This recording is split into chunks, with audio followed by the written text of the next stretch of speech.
Well, welcome back to another, do we say week, edition? Welcome back to another edition of Worldwide Entertainment Television. I'm Nisa Hott, and today I'm going to be interviewing Alicia Cinnamon. Hey. I've been actually looking for, I've known you for a while now, which is pretty cool. Yeah. We actually started off, I shot you for a cipher. The cipher, yeah, the female cipher. Yeah. Which is dope. So tell us, like, how long you've been grinding, what it's been like how many years, how did you get started? I've been doing music professionally for 5 years, but I've been pretty much involved in the music business all my life. I started off dancing, salsa, and merengue lessons, and then branched off into like musical theater, and then eventually like really realized like urban R&B soul is like where my heart is at.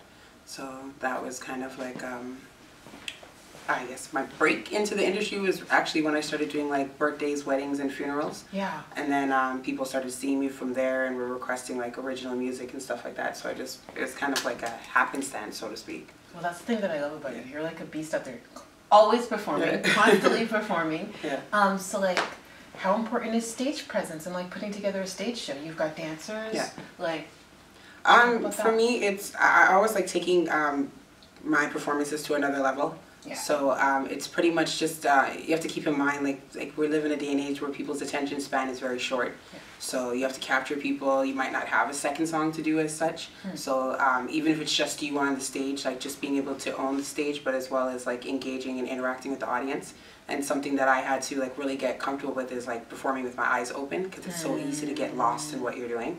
And once you perform with your eyes open, you see how people respond to you, and you know, okay, whether or not they're feeling you, or maybe you should switch it up a little bit. So what are some of the secrets to like a good show? What do you try to do? Secrets to a good show. Engaging with the audience.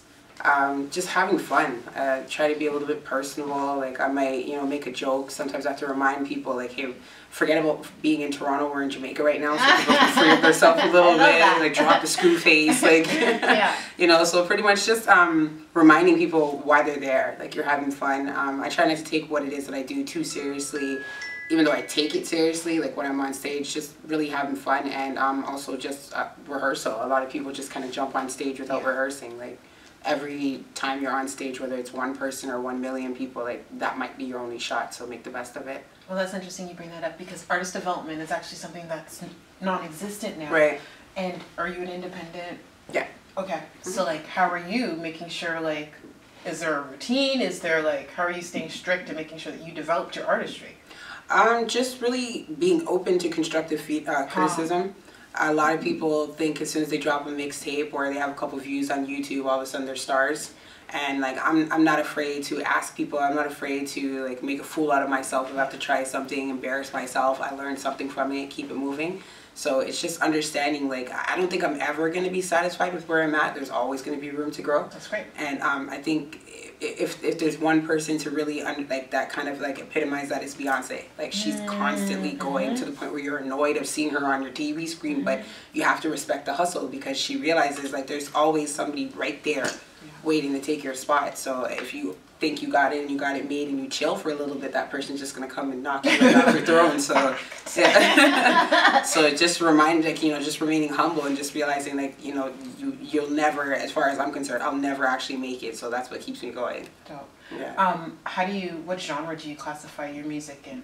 I like to classify my sound as rhythm and soul. Okay. So I do R&B, as well as like I've currently branched into reggae. This is what I was gonna say. Yeah. So that's what we're calling it, reggae, right? Because I love that sound. It's so like sweet and like jammy. That's exactly. Yeah, I feel like, well, I don't want to say that's like your sweet spot, but I really enjoy when you do that. Yeah.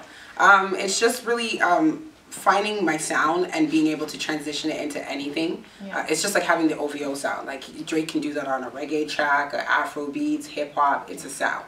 So once you establish your sound, you can transfer it over to everything. I mean, my roots are West Indian, so, and being Canadian, like, it's kind of a natural transition to have the little Caribbean vibe going on. So that's definitely fun for me, but I like to make sure that I clarify I'm not a reggae artist, because I don't want to appropriate my own culture.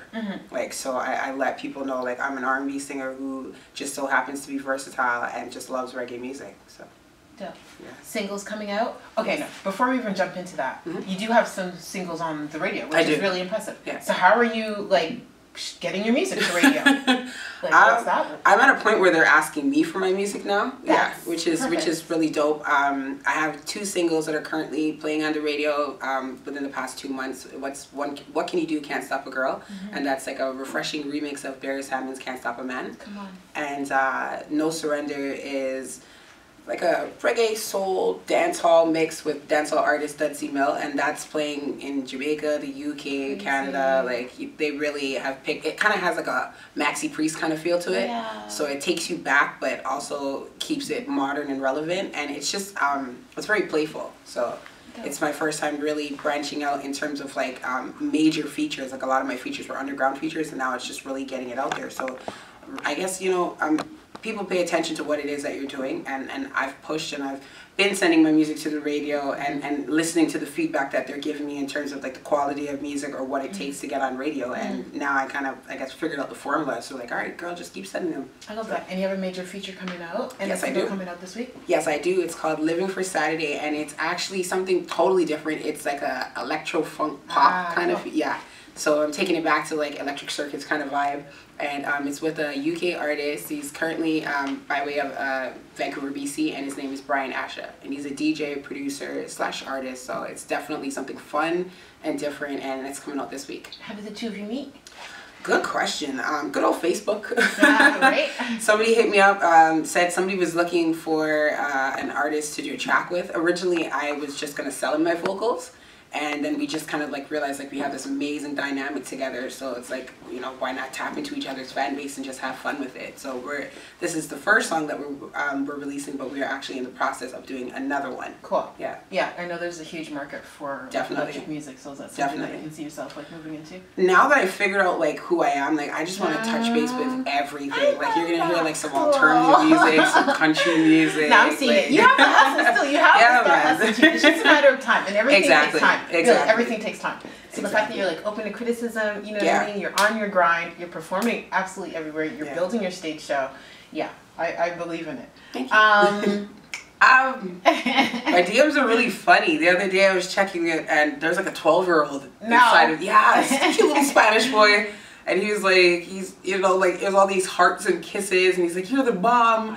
And I'm like, let me be really fragile, because you always have to remember your first crush. So it's like, you know, like the heartbreak or whatever it is. So like, let me be really fragile with it. So it's anywhere from like 12-year-olds to like 70-year-olds. Like, there's, you know, like people that I see on a regular basis, people that I'm really surprised would say certain things based on like, it's lucky it's me being me and not different people, because there's like, you know, we're in a day and age, you got to be careful what you say, because screen munches everything. Yeah, for sure.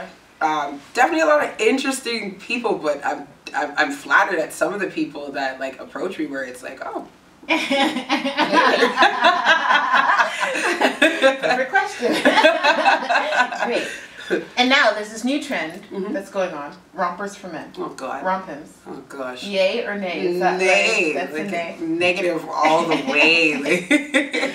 I mean, I've seen variations of it that if you have the right body type, you might be able to get away with it. But for me, it's like rompers are cool if you're openly gay. If you're a heterosexual male, like that's always going to make me question why. Like there's so many other styles of pants that you could put on. So like, what are you trying to hide? Like, and I've seen all these memes where like, you know, women are like kind of like, you know, draping up the, you know, that's me. Like I'm gonna drape, like come here. Like, if you're gonna wear a rompin, you're inviting yourself into that. So yeah, no, I'm definitely not for the rompins at all. Maybe a Dickies jumpsuit. Yeah, I know the Dickies. Yeah. The Dickies.